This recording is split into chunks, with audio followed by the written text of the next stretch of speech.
YouTube. I'm going to go over a Foxbody 31 spline upgrade. What I got here is, this is out of a Crown Vic police interceptor. Um, these have the 31 spline side gears that you need in order to do the swap of the 31 axles. So what I got here is, this is a rebuild kit for the limited slip. So it comes in the pack here in this bag, and they're all in the order that they're supposed to be in already, and they have it split on both sides. I already have them in on this side, and if you want to, I don't know if you can see it. You see there's a little light popping through there. They say to lube this up first, but it's going to be sitting in the rear end for like the whole winter, so the oil is going to get up in there. I'm not worried about that. So I did this with the other one I had, the 28 spline, and I had no issue with it. So basically, to do this, there's this spring. This is a newer heavy duty spring that comes with it, with this kit here, but you just drive the old spring out after you take the cross pin out of there, and then you just rotate the side gears around, the smaller ones that go on the pinion shaft, and as you rotate it around, those come out, and then the side gears will just fall out of there. And there is these tabs here, as you can see right there. They go into this spot here. So to get this together, you can just take this clutch back, and the little spots for these tabs is right here. You just line them up.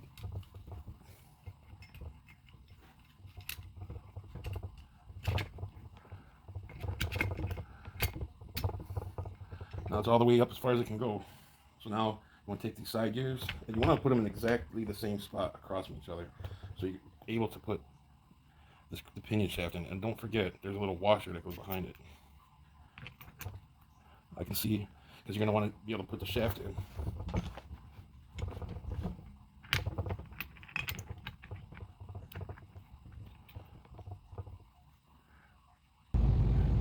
But to get it started, it was easier just to rotate one side gear, because any force pushing outward, the clutch is engaged and I can't even turn it. So, but now, pretty much just about got it.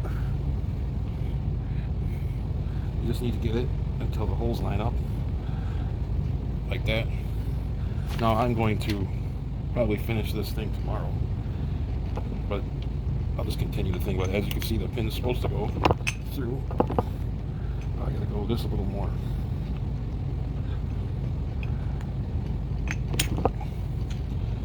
So obviously it isn't done because the preload spring is not in there, but tomorrow I'm gonna put it in the vise. I'll squeeze the spring.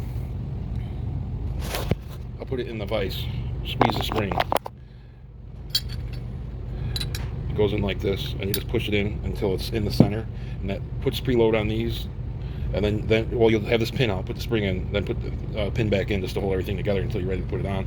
Then I just got to bolt the ring gear on from the other diff carrier, and then it's ready to go in. And then I'll be checking the backlash to make sure that the gear contact is the same. I'm going to shoot for hopefully the same exact number that I have now. I think is 8 thousandths. As always, I can't wait to do something that's not done yet. So here it is. I got the spring in there, and I put this just a little bit in there just to hold it all together so that I don't lose nothing. But all you need to do is I put that spring in the vise. Yeah, I know I need to. It's an old one, came with the barn, so it worked. I squeezed the bottom one side together. It's squeezed down enough to get the edge of the spring started in the side gear, and then you just push down on the carrier so it starts. Then you can undo it. And then I just came over here and just with the hammer just tapped it in. It went right in after you get it. After you get the spring started in the gear, it'll go right in, no problem. So, yeah, that's basically it. And now, so when tomorrow, or I'm not sure when I'm going to get to it, but I'll be doing the rear brakes on this. Then I will change out these axles and the carrier. Along with, I'm going to put a rear diff cover on it. The Ford diff cover for extra support. So this will hopefully help keep things together. So Until next time, I'm gonna. Okay, so to date, for the differential tools or anything that you need to separate certain bearings, this is the best tool I've got. It definitely helps a lot. So you got these half moon shapes. They go around the carrier bearings like that, and you're gonna put this piece on here. Here's your pusher, like that, and then so you put the two halves on. You set these up, and then you hit an impact on that. Okay. So what you need to do is you got this here. Drop this on top.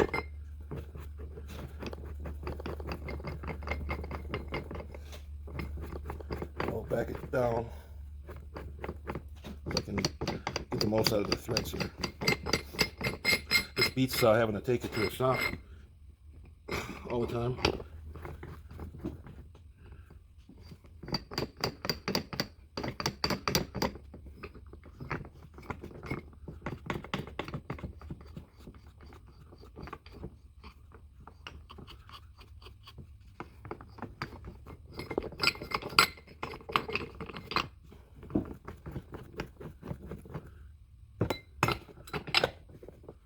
You got it clamshell there. This is going to hold it. I'm going to tighten this so I got a little bit of tension. Hit this down like so. And then the big gun on the top.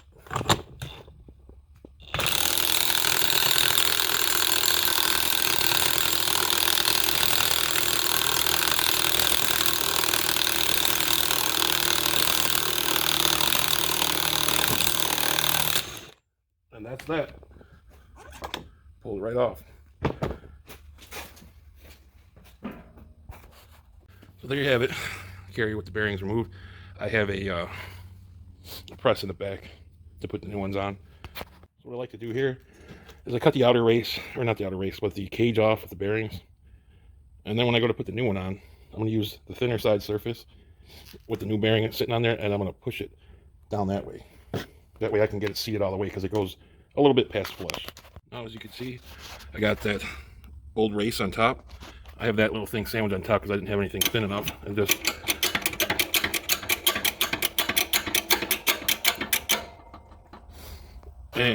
so that there lets it go in just enough to push this completely flat against the carrier. And then you don't have to worry about trying to get it on that very little bit. So here you go. As you can see, this edge is slightly above the bearing, so you need just that little bit extra to push it down. So it's just like any other differential gear change, whatever, you know that you got the cross pin and the axles are in there. I already took it out and just put the pin back in. So as of now, the axles, I already took them out. They're right there. So all I have to do now is take those 4 bolts out and the carrier will come out. And what I'm hoping is that the bearing or the shims that I set up are going to work without me having to change much, but you never know until you put it together. So I want to say it's like 8 thousandths right now, so I'm hoping to keep it at the same amount. So next, all I have to do to get this to, put it in there is I got to transplant the ring gear from the 28 spline to the 31. And then I can put it in there with the shims that came out. These were on the driver's side, and the ones under that race were on the passenger side. So that's going to be my starting point.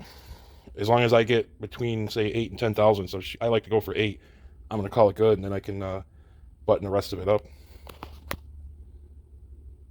Okay, so I just had to do it maybe 4 times to get it just right. So the Backlash, get it where the light's not in it. Right at just a touch over 8 thousandths. I can, it's right there on the 0. Right there. And that's the best place I have put it to where, with success, where I don't have any issues, no noise, nothing like that. I had to add on this side, well, what I did was I added one side, subtracted from the other, total thickness. So this side I took out, or I added 6 6 or 7 thousandths on the passenger side, and I took the same amount out on this side. So I just moved the ring gear away because it was about just a touch under 4 thousandths. So those shims got me right where I needed to be. So at this point, I can just torque 100% these bolts. I mean, they're pretty tight, so I mean, it's not going to throw it off. So, and then after that, get the bearing tool and pull the outer bearings out and swap them out with the new ones and new seals, and then we can change out these brakes. Okay, so I got it all back together. We got the axles in, C-clips in. I do have to pull these through. I'm going to use washers and a lug nut to pull them in all the way. I put Loctite on the, there's some on the threads, but I added some anyway on your retainer bolt for that cross pin, because that's like the last thing you want to come out of there. So now all I got to do is put the diff cover on, and I just got this. So as you put the cover bolts on at 25 foot-pounds, and then these here, which I put some pipe dope on those threads because I really don't want leaks. It doesn't say you have to, but just in case. These get torqued down to 10 foot-pounds. So I'm going to torque those, and then you put the lock jam nuts on, and those get torqued to 30. So those are the jam nuts there that go on there, and that's torqued. The center is torqued 10 foot-pounds. The big nut is torqued to 30. And then they tell you to pull the nice thing about it is you can have a drain now here, but they say to fill it here, open up the other side, and once it starts dripping out, then you're done. I don't know why. I guess you could just fill it in the normal hole, I guess, but it might be easier to run the tube to this one.